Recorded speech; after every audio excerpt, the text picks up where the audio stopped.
Thank you. Thank you very much. I am obviously the most unorganized. Everybody else has nice boxes to bring their script up in. I just kind of got it all messed up here and put it inside of a magazine. So in fact, I don't even have it in the right order. Wait a minute, let me get it in the right order here. So if it starts flying around the stage, just, run around and grab it for me and bring it back up here for me. I'll keep going as I can. President Gutman, Provost Price, Board Chair Cohen, fellow honorees, beautiful honorees, and today's graduates. I'm honored and grateful for the invitation today. It's always been great to be on the Penn campus. I've been here before a lot of times for basketball games. My son played at the Palestra, played on the basketball team. Yeah, that's right. He played on the basketball team. Coach didn't give him enough playing time. We'll talk about that later. No, but I'm really pleased with the progress that Coach Allen has made, and no, I do. I really am, and I hope him the best success in the future. And I always get a warm welcome when I come to Pennsylvania, when I come to Philadelphia, except on the few occasions where I wear my Yankee cap.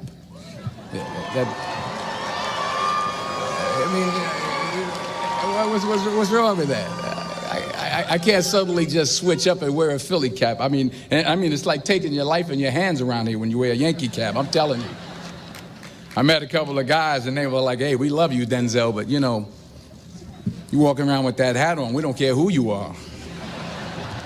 So you'll be happy to see that I'm not wearing my Yankee cap today. I'm wearing my Yankee socks, my Yankee t-shirt, my Yankee jock shorts, my Yankee underwear, my Yankee toe warmers, but not my Yankee cap.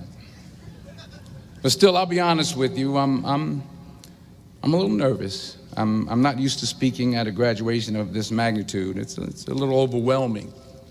It's out of my comfort zone.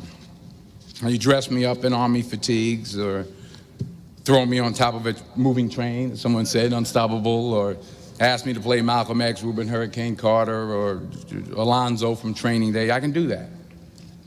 But a commencement speech, it's a very serious affair, and it's a very different ball game. There are literally thousands and thousands of people here. And for those who say, well, you're a movie star, millions of people watch you and watch you speak all the time, well, that's true. That's technically true. But I'm not actually in the theater watching them watching me. I think that makes sense. I mean, I'm not there when they call for a fidget around or pull out their iPhones or text their boyfriend or scratch their behinds or whatever it is they're doing in the movie theater.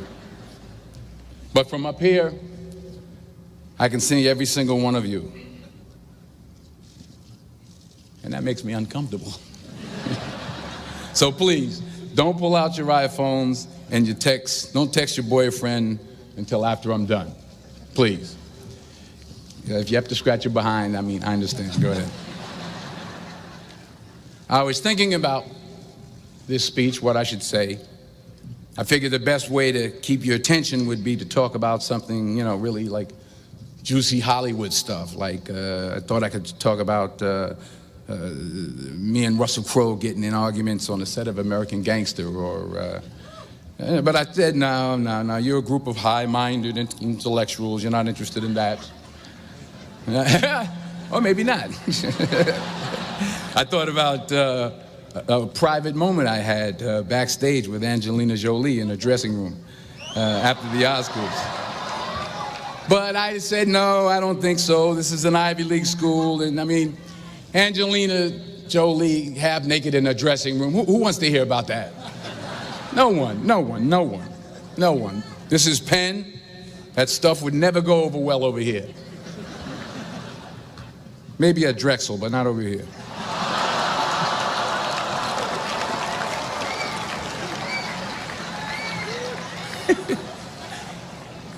Ooh, I'm in trouble now. So I was back to square one, feeling the pressure. So now you're probably thinking, if it was going to be this difficult, this much pressure, why did I even accept today's invitation in the first place? Well, you know, my son goes here, that's number one. That's a good reason. And I always like to check to see how my money's being spent. And I'm sure there's some parents out there who can relate to what I'm talking about. Yeah. To everybody upstairs. And there were some other good reasons for me to show up. Sure, I got an Academy Award, but I never had something called a magic meatball after waiting in line for half an hour at the food truck. Yeah? Yes, I talked face-to-face with President Obama, but I never talked face-to-face with a guy named Queeter who sings bad songs over at Smokes on Tuesday night. I never been to Buies. I never been to Hemos. Yes, I have played a detective who battles demons, but I've never been to a school in my life where the squirrel population has gone bananas. I mean, they're breaking in the dorm rooms, they're walking around campus. I think I saw some carrying books on their way to class. So I had to be here. I had to come. Even though I was afraid I might make a fool of myself. In fact, if you really want to know the truth, I had to come exactly because I might make a fool of myself. Now, what am I talking about? Here it is. I found that nothing in life is worthwhile unless you take risks. Nothing. Nelson Mandela said, "There is no passion to be found playing small and settling for a life that's less than the one you're capable of living." Now, I'm sure in your experiences in school and applying to college and picking your major and deciding what you want to do with life, I'm sure people have told you to make sure you have something to fall back on. Make sure you got something to fall back on, honey. But I never understood that concept, having something to fall back on. If I'm going to fall, I don't want to fall back on anything except my faith. I want to fall forward. I figure at least this way I'll see what I'm going to hit. Fall forward. This is what I mean. Reggie Jackson struck out 2,600 times in his career, the most in the history of baseball. But you don't hear about the strikeouts. People remember the home runs. Fall forward. Thomas Edison conducted 1,000 failed experiments. Did you know that? I didn't know that. Because the 1,001st was the light bulb. Fall forward. Every failed experiment is one step closer to success. You've got to take risks, and I'm sure you've probably heard that before, but I want to talk to you about why that's so important. I got 3 reasons, and then you can pick up your iPhones. First, you will fail at some point in your life. Accept it. You will lose. You will embarrass yourself. You will suck at something. There's no doubt about it. And I know that's probably not a traditional message for a graduation ceremony, but hey, I'm telling you, embrace it, because it's inevitable. And I should know. In the acting business, you fail all the time. Early on in my career, I auditioned for a part in a Broadway musical. Perfect role for me, I thought, except for the fact that I can't sing. So I'm in the wings, I'm about to go on stage, but the guy in front of me, he's singing like Pavarotti. He's just, and he's just going on and on and on, and I'm just shrinking, I'm getting smaller and smaller. So they say, "Oh, thank you very much, and you'll be hearing from us." So I come out with my little sheet music, and it was Just My Imagination by the Temptations. That's what I came up with. So I hand it to the accompanist, and she looks at it and looks at me and looks out at the director and was like, "All right." So I start, I'm going to sing. I'm like, It's just my imagination. Once again, and then coming away with me. And they're not saying anything, so I'm thinking I'm getting better. So I could start getting into it. It was just my imagination.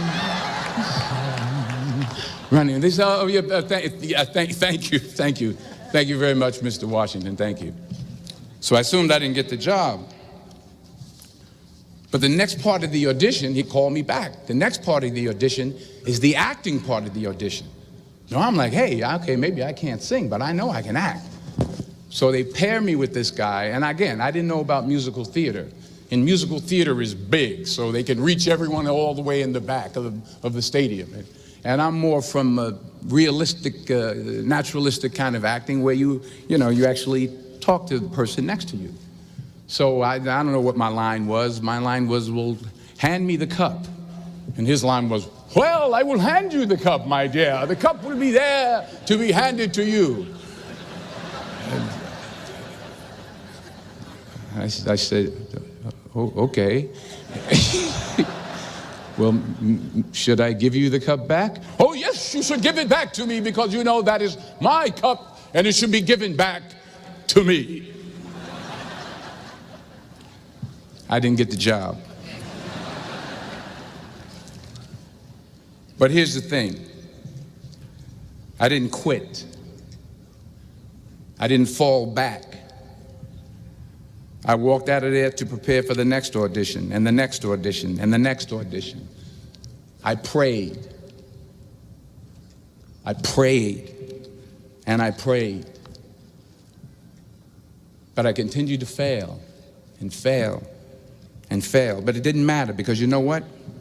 There's an old saying, you hang around the barbershop long enough, sooner or later you're going to get a haircut.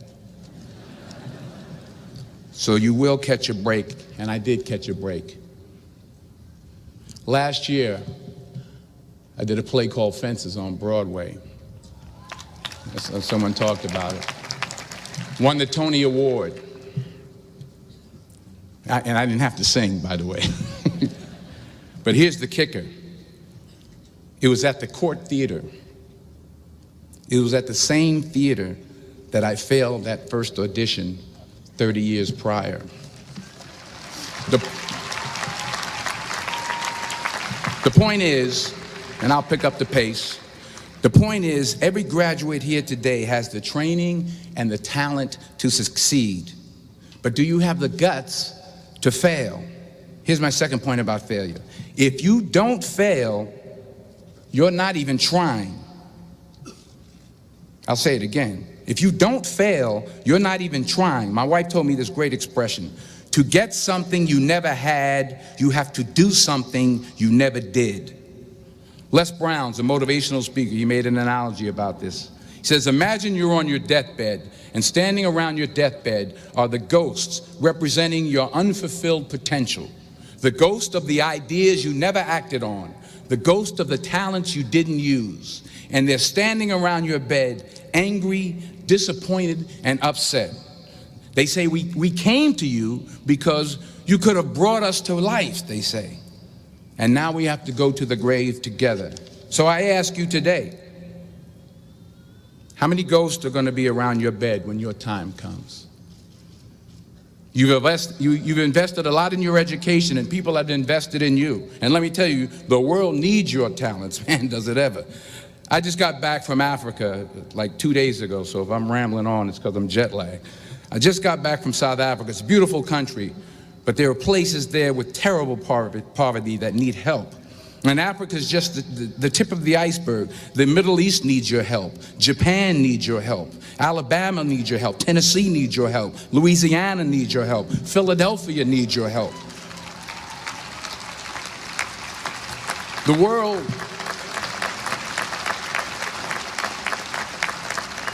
The world needs a lot, and we need it from you. We really do. We need it from you young people. I mean, I'm not speaking for the rest of us up here, but I know I'm getting a little grayer. We need it from you, the young people, because remember this. So you got to get out there. You got to give it everything you got, whether it's your time, your talent, your prayers, or your treasures. Because remember this. You will never see a U-Haul behind a hearse.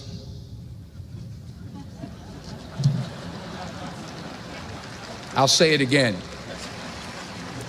You will never see a U-Haul behind a hearse. You can't take it with you. The Egyptians tried it, and all they got was robbed. So the question is, what are you going to do with what you have? I'm not talking about how much you have. Some of you are business majors, some of you are theologians, nurses, sociologists. Some of you have money, some of you have patience, some of you have kindness, some of you have love, some of you have the gift of long suffering. Whatever it is, whatever your gift is, what are you going to do with what you have? All right, now here's my last point about failure. Sometimes it's the best way to figure out where you're going. Your life will never be a straight path. I began at Fordham University as a pre-med student. I took a course called cardiac morphogenesis. I still can't say it. Cardiac morphogenesis. I couldn't read it, I couldn't say it, I sure couldn't pass it. So then I decided to go into pre-law, then journalism. And with no academic focus, my grades took off in their own direction. Yeah, down. I was a 1.8 GPA one semester, and the university very politely suggested that it might be better to take some time off. I was 20 years old. I was at my lowest point. And then one day, and I remember the exact day, March 27th, 1975, I was helping my mother in her beauty shop. My mother owned a beauty shop up in Mount Vernon.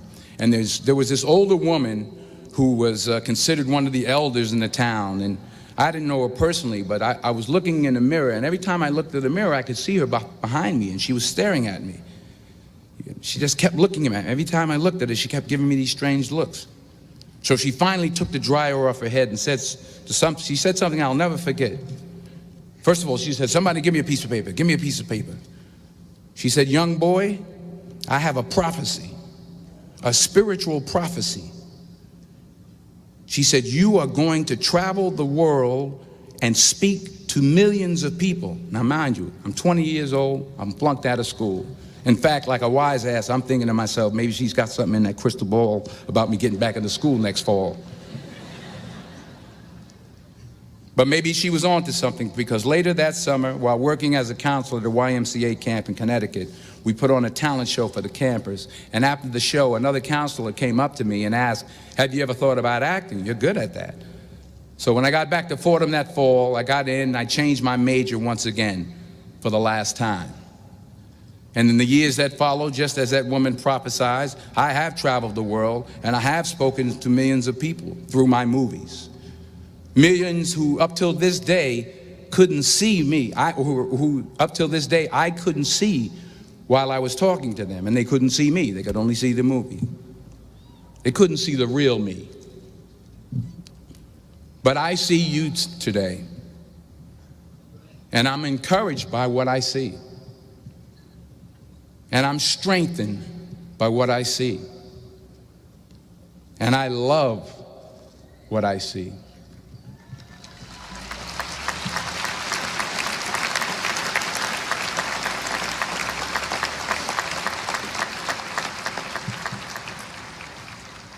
One more page, and I'll shut up. Let me conclude with this one final point, and actually the president kind of brought it up. It has to do with the movie Philadelphia. She stole my material. Many years ago, I did this movie called Philadelphia. We filmed some of the scenes right here on campus. Philadelphia came out in 1993. Most of you were probably still in diapers. Some of the professors too. But that cracked me up. But it was a good movie. Rent it on, Netflix. It's a good movie. Rent it. I get 23 cents every time you rent it. Please, rent it. True. Parents up there, rent it. Netflix, please. Tell your friends too. It's about a man played by Tom Hanks who's fired from his law firm because he has AIDS. He wants to sue the firm, but no one's willing to represent him until a homophobic ambulance chaser lawyer, played by yours truly, takes on the case. In a way, if you watch the movie, you'll see everything I'm talking about today. You'll see what I mean about taking risk or being willing to fail. Because taking risk is not just about going for a job. It's also about knowing what you know and what you don't know. It's about being open to people and to ideas. In the course of the film, the character I play begins to take small steps, small risks. He very, very, very slowly begins to overcome his fears. And I feel ultimately his heart becomes flooded with love. And I can't think of a better message as we send you off today. To not only take risks, but to be open to life, to accept new views, and to be open to new opinions, to be willing to speak at a commencement at one of the best universities in the country, even though you're scared stiff. While it may be frightening, it will also be rewarding. Because the chances you take, the people you meet, the people you love, the faith that you have, that's what's going to define you.